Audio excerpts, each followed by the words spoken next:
Chapter 18. Subject: Overdrone. S-655L-894T, 131 species, unknown species. Description: Humanoid ship. Grand vessel of the Universal Omni-Union location. Grand shipyard of the Universal Omni-Union. Unintended destruction report TUI-09.0998-265-537 is now available for your perusal, my readout informed me.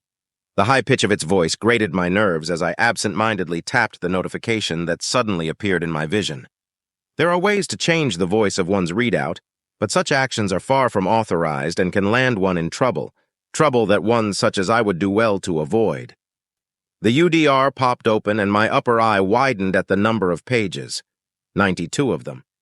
A hint of excitement coursed through my mostly mechanical nervous system at the thought that Nietzsche had found something interesting, but most of the pages were just the UDR for the reactor explosion. With a sigh, I leaned back in my field charging unit.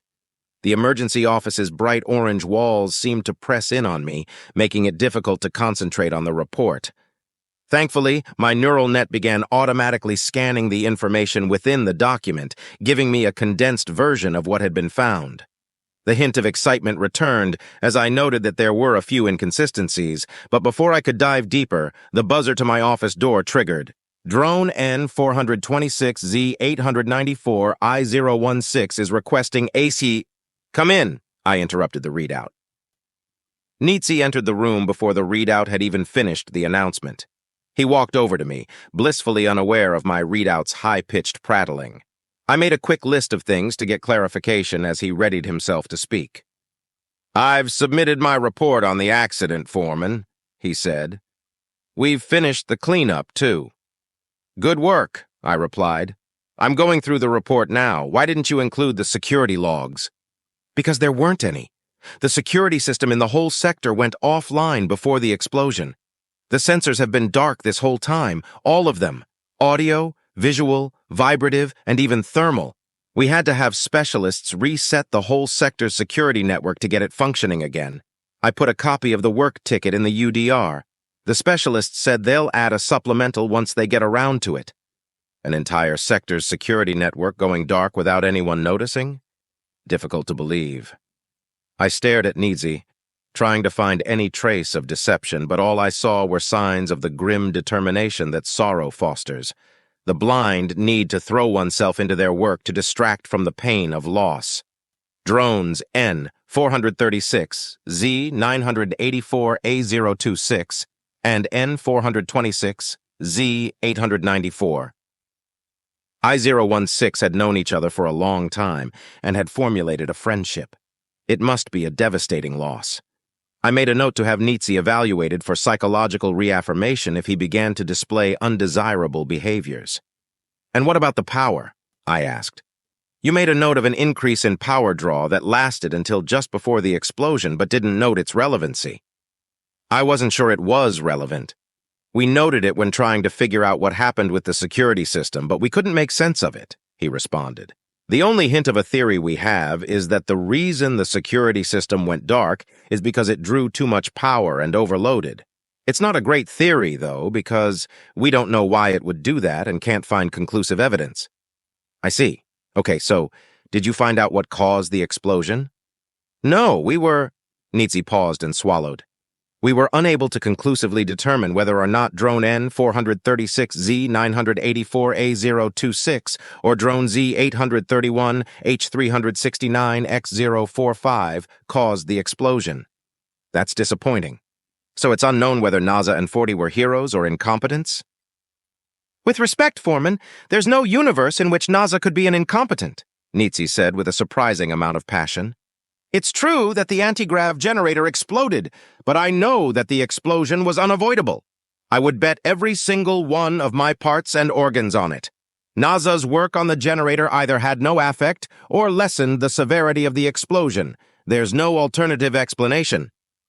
"I can believe that," I nodded sadly, "but without conclusive evidence, it's up to the media to decide whether he's a hero or not. If they feel drone morale is low, they'll release the news that NASA and 40 sacrificed themselves to keep an anti-gravity generator from going supercritical and forming a singularity that could have caused immense damage to the grand vessel. Yeah, and if they think we're feeling uppity, they'll say that NASA and 40's incompetent work destroyed an anti-grav generator and cost them their lives. Nietzsche scoffed. Indeed, and their names will be added to the mural of incompetence, permanently sullying their legacies. It isn't fair, Foreman.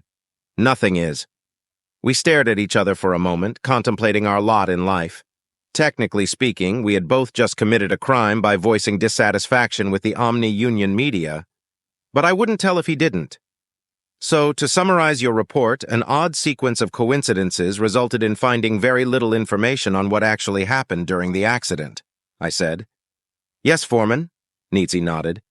There were also some odd chemical signatures present, but we aren't sure if they were caused by the explosion or not.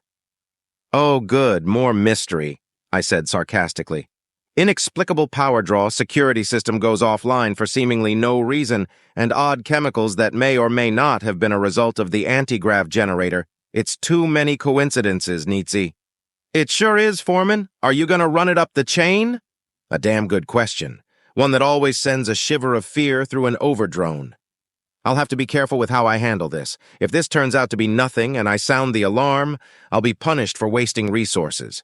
If I treat it as nothing and it turns out to be something, though, I'll be getting a visit from the judicials. They will want to know why I didn't sound the alarm, and they won't be asking nicely. May it all be taken by Euryzathron, thief of order, a vilified personification of entropy. I will flag it as potentially concerning, I said with a sigh. Not sure which kind of flag to put on it, though. I think it's an unexpected systems malfunction, Nietzsche replied. Don't know what else it could be. Maybe. I need to ask this, though, just to cover all the bases, I leaned forward. Did you ever suspect drone N-436Z-984-A026 of harboring thoughts of dissidence? Nietzsche and I locked eyes. I watched as several emotions played out over his face. First was confusion, then outrage, and finally a cold stare. I wanted to communicate to him that there was only one correct answer to this question, but doing so could give the judicials who might pull my neural net evidence with which to convict me. No, drone N-436Z-984-A026 never showed any signs dissidence or harboring any type of ill will toward the Omni-Union, Nietzsche said with a carefully neutral tone. With a reassuring nod, I leaned back into my charging station. If Nietzsche had indicated that NASA had any rebellious thoughts, I would automatically have to flag this accident as potential dissidence. That would lead to a more thorough investigation, except there would be nothing to investigate because our standard procedures require us to repair as we go. And the security system, which would be the best way to clear our names, had suspiciously gone dark just before the explosion. If the judicials end up getting involved, all of the drones under my command, and especially Nietzsche, would be thoroughly interrogated. A good portion of them wouldn't survive the experience. Whether or not he survived, Nietzsche would be charged with assisting dissidents for failing to report NASA's potential rebellious nature. NASA's chance of staying off of the mural of incompetence would disappear as well. Then there's what would happen to me. Just to cover my ass a little bit further, I pulled up NASA's record. What I read almost made me swear aloud. Once again, I leaned forward and locked eyes with Nietzsche. Were you aware that drone N-436Z-984-A026's entire hive was penalized for dissidence? I said. He was the last active member of his hive. I am aware of that, but drone N-436Z-984-A026 was cleared of any wrongdoing and passed every psychological assessment. He was loyal to the very end, Foreman, Nietzsche explained. Nietzsche's answer stunned me. At first, I thought it to be a blatant lie. I reviewed NASA's file again, checking every document that I had clearance to access. The profile that the judicials had created for him seemed to clash with what I knew of him. NASA had been willing to accept punishment for the sake of his fellow drones, which was antithetical to the doctrine of the Omni-Union. The charges that the judicials had suspected him of weren't the kind that go away with a round or two of questioning. Collusion, sabotage, murder, and dissidence were the highest sins a drone could commit. The judicials had suspected Naza of all of these and had thoroughly questioned him regarding their suspicions. The results of their interrogations and tests had them under the impression that he was practically a saint of loyalty. It definitely conflicted with my impression of him. Well, the judicials certainly seem to believe that he is loyal, and it isn't my place to doubt them, I said carefully. I am going to flag this incident as a case of unexpected systems malfunction. Further investigation, if required, will be handled by specialists. Understood. When will the new tech be arriving? The anti-grav generator and reactor? In a few cycles, but we won't be working on them. The anti-grav generator requires specialists, and since they'll already be in the area, they're going to do the reactor, too. We're going to be reassigned to our previous posting. Back to hull work, then? Yes. Maintenance is the grandest calling. You may go now. Drone N426Z894I016. Thank you. Have a good rest of your cycle. Over drone S655L894T131. Nitsi nodded and left my temporary office. My readout's annoying voice announced his departure, but I was too lost in thought to listen. Someone that is loyal to the Omni Union would not put their life at risk to save some drones, and wouldn't defy orders under any circumstances.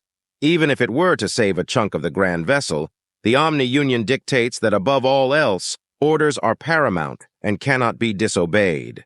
According to the judicials, Naza should have evacuated once I'd given the order. He shouldn't have even paused to think about it. His feet should have been moving the moment the words left my mouth. But he not only disobeyed my order, he inquired about the consequences of disobeying. His disobedience was calculated, not a temporary malfunction caused by a swell of emotion. There's no doubt that the judicials had made a mistake. A small smile crept over my features as I filed the report with the potential issue flag. Once it was filed, I reached into a hidden storage area in my left thigh and pulled out a small card. I inserted the card into a slot under my right eye. My readout deactivated, then turned on with a significant shift in appearance. The rest of the rebels will want to know about this development. If you love engaging stories like this, make sure to like, subscribe, and turn on notifications to stay updated with all the latest episodes from FY Stories.